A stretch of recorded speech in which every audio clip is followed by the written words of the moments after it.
Welcome to Himveda physiotherapy. मैं doctor Anandesh Kumar, physiotherapist, Himveda physiotherapy Mohali से बात कर रहा हूँ। मेरी डिग्री पीजीआई चंडीगढ़ से है और मेरे पास में नियरली 20 ईयर प्लस का एक्सपीरियंस है। फिजियोथेरेपी स्ट्रीम के बारे में मैं कुछ बात करना चाहता हूँ कि एक पेशेंट, एक इंडिविजुअल, एक नॉर्मल आदमी, एक स्पोर्ट्स का कोई पर्सन जिम में कोई अपना जिम कर रहा है, after injury, during gym, after sports अपने इंजरी को कैसे हैंडल करेगा with the help of physiotherapy. Physiotherapy का जो एप्लीकेशन है ये कहाँ कहाँ पर है, सीधा सीधा ये ध्यान में रखें कि जब भी आपको कोई इंजरी होती है तो उसमें आप डायरेक्टली फिजियोथेरेपी से अपनी कंसल्टेंसी ले सकते हैं। अगर आपको लगता है कि इंजरी के साथ साथ में कुछ ऐसी इन्फेक्शन या इन्फेक्शन से रिलेटेड चीज़ें हैं, कोई ऑर्गेन और ऑर्गेन से रिलेटेड कोई आपकी प्रॉब्लम हो रही है, मेजर जॉइंट्स, मेजर फ्रैक्चर के रिलेटेड कोई प्रॉब्लम है आपको, तो आप इस पर विशेष ध्यान देंगे। पेडिक कंडीशन लाइक कोई फ्रैक्चर है, जॉइंट इंजरी है, एज से रिलेटेड प्रॉब्लम, ऑस्टियोआर्थराइटिस है, कोई सर्जरी है जो ऑर्थो से रिलेटेड है, लिगामेंटस इंजरी है, लिगामेंट इंजरी है, टेंडन इंजरी है, रिकंस्ट्रक्शन की सर्जरी है, ऐसे सारे केसेस में फिजियोथेरेपिस्ट का रोल बहुत ही ज़्यादा होता है। और जब भी आप इस तरह के प्रोसेस को करवाएं तो उसमें फिजियोथेरेपिस्ट को ज़रूर हायर करें, फिजियोथेरेपिस्ट का सर्विस ज़रूर लें। कॉमनली डॉक्टर रिकमेंड कर देते हैं, सर्जन आपका रिकमेंड कर देता है, लेकिन कभी कभार चीज़ें बीच में रह जाती है, ये पॉसिबल नहीं होता। न्यूरोलॉजिकल कंडीशन में पैरालिसिस है, ऑपरेशन है, न्यूरो सर्जरी के केसेस होते हैं, नर्व केसेस होते हैं। ऐसे केसेस में भी पोस्ट ऑपरेटिव फिजियोथेरेपी की ज़रूरत पड़ती है। सीपी चाइल्ड है, स्पेशल चाइल्ड है, यहाँ भी फिजियोथेरेपी की ज़रूरत होती है। स्पेशली ओपीडी के केसेस में जो रिव्यू के लिए केसेस आते हैं हमारे पास में, उसमें ये सारे वैरायटी ऑफ केसेस होते हैं।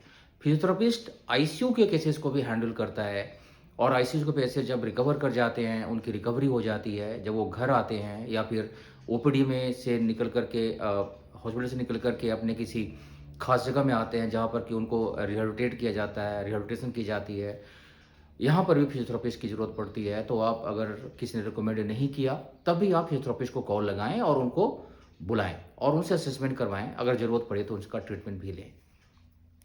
कॉमनली पेशेंट डायरेक्टली फिजियोथेरेपिस्ट के पास में नहीं आता या आना नहीं चाहता, एक्सेप्ट फ्यू, लाइक कि कुछ ऐसे हमारे इंडिया में कुछ ऐसे सिटी हैं जहाँ पर फिजियोथेरेपी का बहुत ही अच्छा स्कोप है और वहाँ पर डायरेक्टली पेशेंट हमारे पास में आ जाता है, फिजियोथेरेपी के पास में आ जाता है। उनका काफ़ी बचाव हो जाता है, उनकी रेफरल हो जाती है, कोई डायग्नोसिस हो जाती है, तो उनका फर्दर उनको पता हो जाता है कि हमने इस पेशेंट मेरा जो तरीका है ठीक होने का वो किस कैटेगरी में आ रहा है और मैं इससे कैसे बाहर निकलूं। थेरेपिस्ट भी अपनी जो डायग्नोसिस है वो बता देता है पेशेंट को और इस तरह से पेशेंट का जो रिकवरी है वो बहुत ही अच्छा हो जाता है, फास्ट हो जाता है। स्पेशल केसेस लाइक कि मैं बोलूँगा कि किसी ने नी रिप्लेसमेंट करवाई, वहाँ पर तो मैंडेटरी ही है फिजियोथेरेपी, लेकिन फिजियोथेरेपिस्ट को अटेंड नहीं किया जाता, उनका सर्विस नहीं लिया जाता।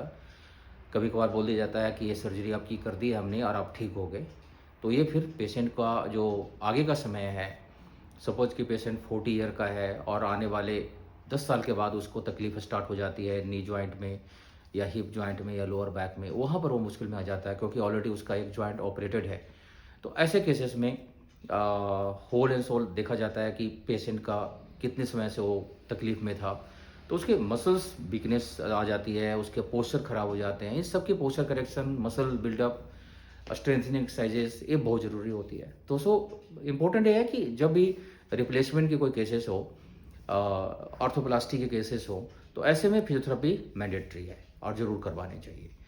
माइल्ड टू मॉडरेट जब आपको कोई इंजरी होती है, जहाँ पर पेन हो गया, रोड साइड एक्सीडेंट हो गई, यहाँ पर आपको कोई सूजन आ गई, यहाँ पर भी फिजियोथेरेपिस्ट को आप कॉल कर सकते हैं, उनको बुला सकते हैं।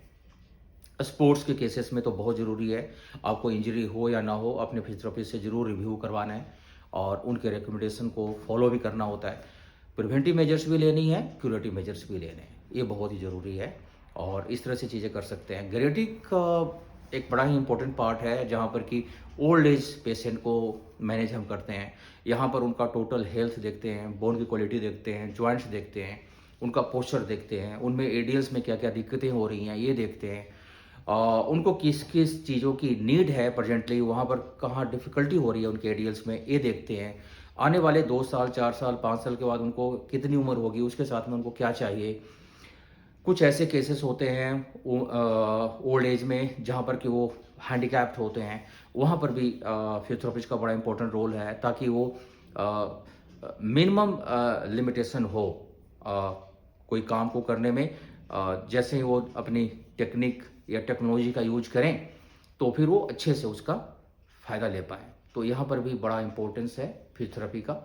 तो इस तरह से फिजियोथेरेपी मेडिकल साइंस के सारे ब्रांचेस में एप्लीकेबल है। फिजियोथेरेपी एक नॉर्मल आदमी को भी अपने बॉडी के पोस्चर के लिए फिजियोथेरेपिस्ट के पास में जाना चाहिए। जो प्रोफेशनल हैं, जिनकी सिटिंग जॉब है या फिर जो कंप्यूटर पर काम करते हैं, इनको तो बीच-बीच में ज़रूर रिव्यू करवाना चाहिए, अपनी असेसमेंट करवानी चाहिए, मसल पावर चेक करवाने चाहिए, बोन जो कि क्वालिटी है, ये चेक करवाना चाहिए। इससे भी आपकी प्री डायग्नोसिस हो जाती है और आप बहुत सारी चीज़ों को हैंडल कर लेते हैं।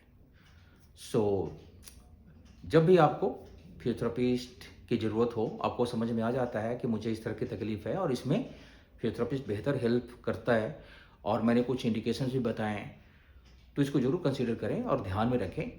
फ्यूचर में जब भी कोई तकलीफ़ हो तो डायरेक्टली आप फिजियोथेरेपिस्ट के पास में आएँ, काउंसलिंग करवाएँ, ट्रीटमेंट लें।